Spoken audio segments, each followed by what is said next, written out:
Baik, jawapan. Terima kasih, Tan Sri Speaker. Saya juga bangun untuk berbahas berkenaan dengan rang undang-undang ini yang akan dimansuhkan, rang undang-undang Agensi Kawalan Sempadan Malaysia. Saya cuma ingin menumpukan perhatian kepada dua perkara.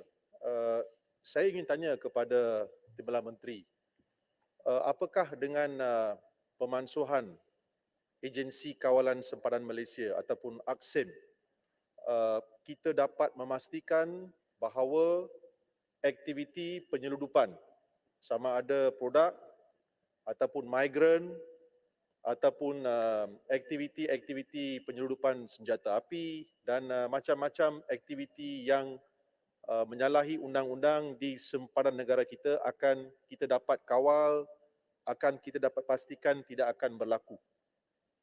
Saya menyokong penuh hasrat kerajaan untuk menyerahkan amanah ini kepada Polis Diraja Malaysia. Saya percaya Polis Diraja Malaysia akan dapat melaksanakan tugas dan tanggungjawab dengan lebih hebat lagi. Tetapi pada masa yang sama, saya risau di mana kejadian-kejadian melibatkan migran-migran pendatang tanpa izin masuk ke negara kita telah pun mula meningkat. Kita lihat di Kota Raya, bukan saja di Kuala Lumpur, di Pulau Pinang, ada tempat-tempat yang dikerumuni oleh warga negara asing bermaharajalela. Kita lihat bahawa lorong-lorong tikus digunakan untuk individu-individu tertentu masuk dan keluar. Penyeludupan berlaku secara berluasa.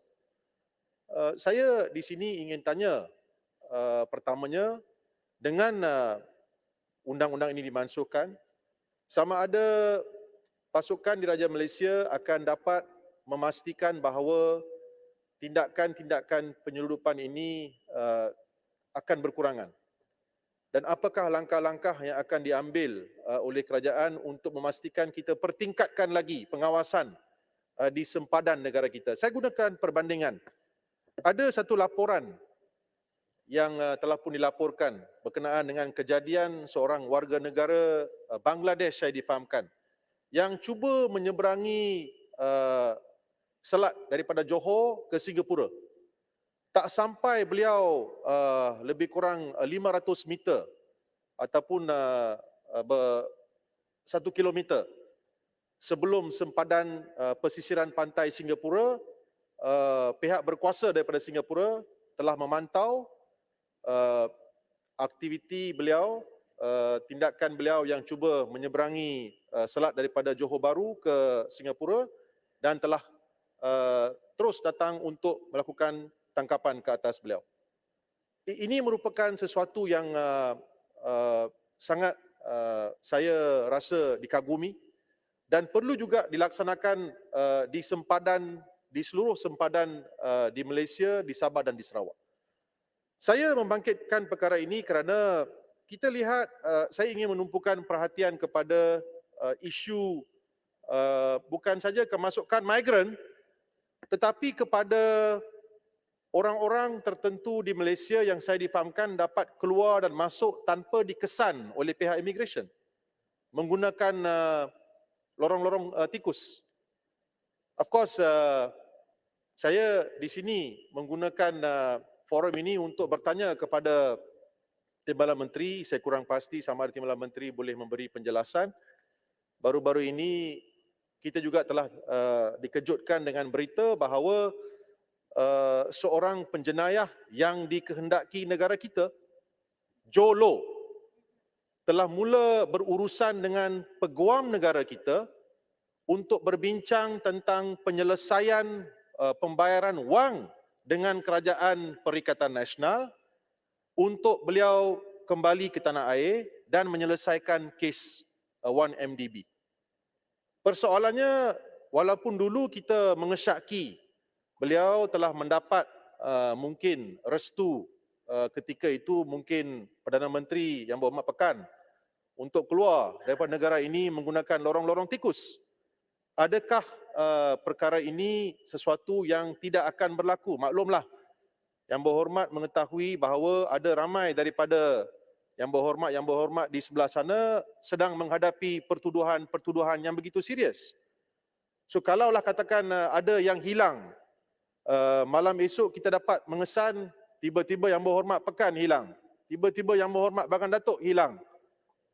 Bagaimanakah kita ingin memastikan perkara ini tidak akan berlaku? Ini adalah perkara yang serius.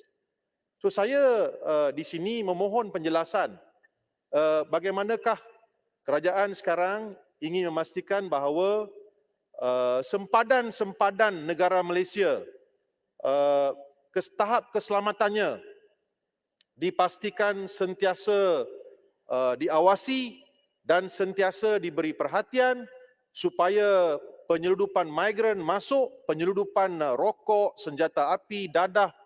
Bukan saja itu, tetapi orang-orang yang dikehendaki di Malaysia tidak senang-senang keluar dan masuk daripada Malaysia.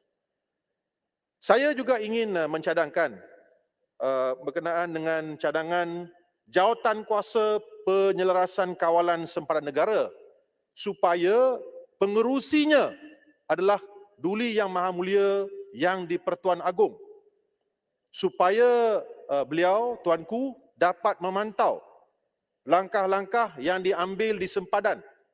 Kerana saya kurang yakin dengan menteri-menteri yang ada sekarang, terutamanya Menteri Dalam Negeri yang memperlekehkan keselamatan nyawa migran-migran yang telah ditahan di kem-kem parti.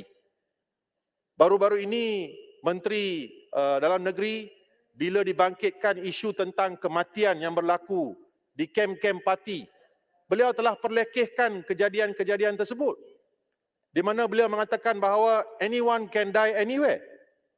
Bayangkan, adakah kita ingin menyerahkan tugas penyelarasan kawalan sempadan negara kepada kerajaan yang ada sekarang? Saya sebagai ahli Parlimen Pembangkang tidak begitu yakin, dan saya menyokong hasrat ini. Dan silakan. Sedikit.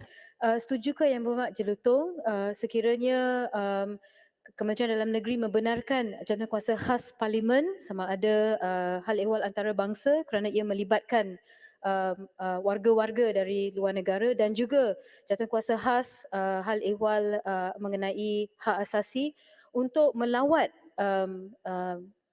kem-kem perlindungan ini ataupun detention centers ini dengan izin untuk melihat sendiri keadaan sebenar mengikut apa yang telah dilaporkan, dan juga pada masa yang sama satu siasatan dibuat oleh Kementerian Dalam Negeri, terutama sekali Jabatan Immigration, dan laporan tersebut diserahkan kepada Parlimen. Saya rasa ini adalah satu dengan izin a very great allegation against the Home Ministry dan harus diambil serius. Kalau kita nak jadi world class parlimen, kita perlu jadi world class government also, dan kita harus bertindak seperti itu. Apa pandangan Yang Berhormat Jelutong? Terima kasih. Ya, saya minta ucapan itu dimasukkan dalam ucapan saya. Saya menyokong penuh pandangan tersebut.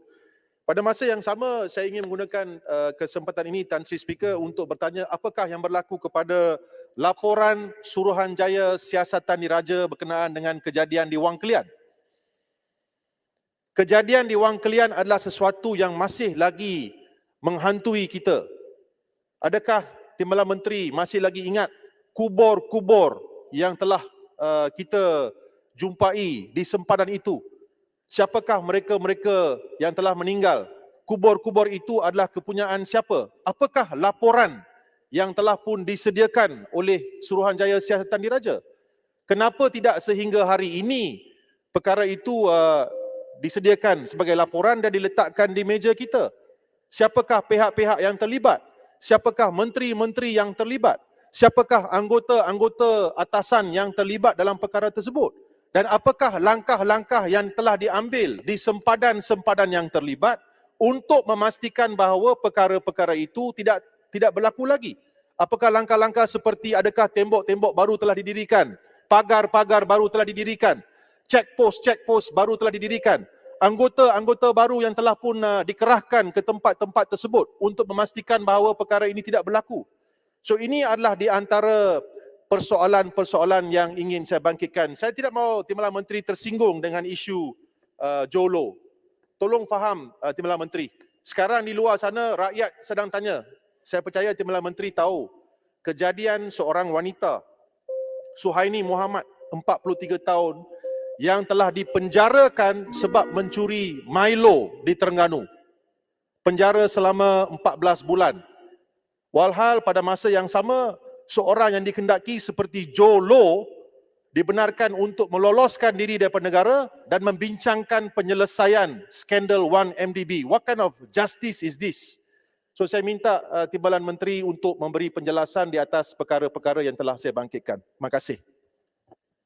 Terima kasih Yang Amat Jelutong.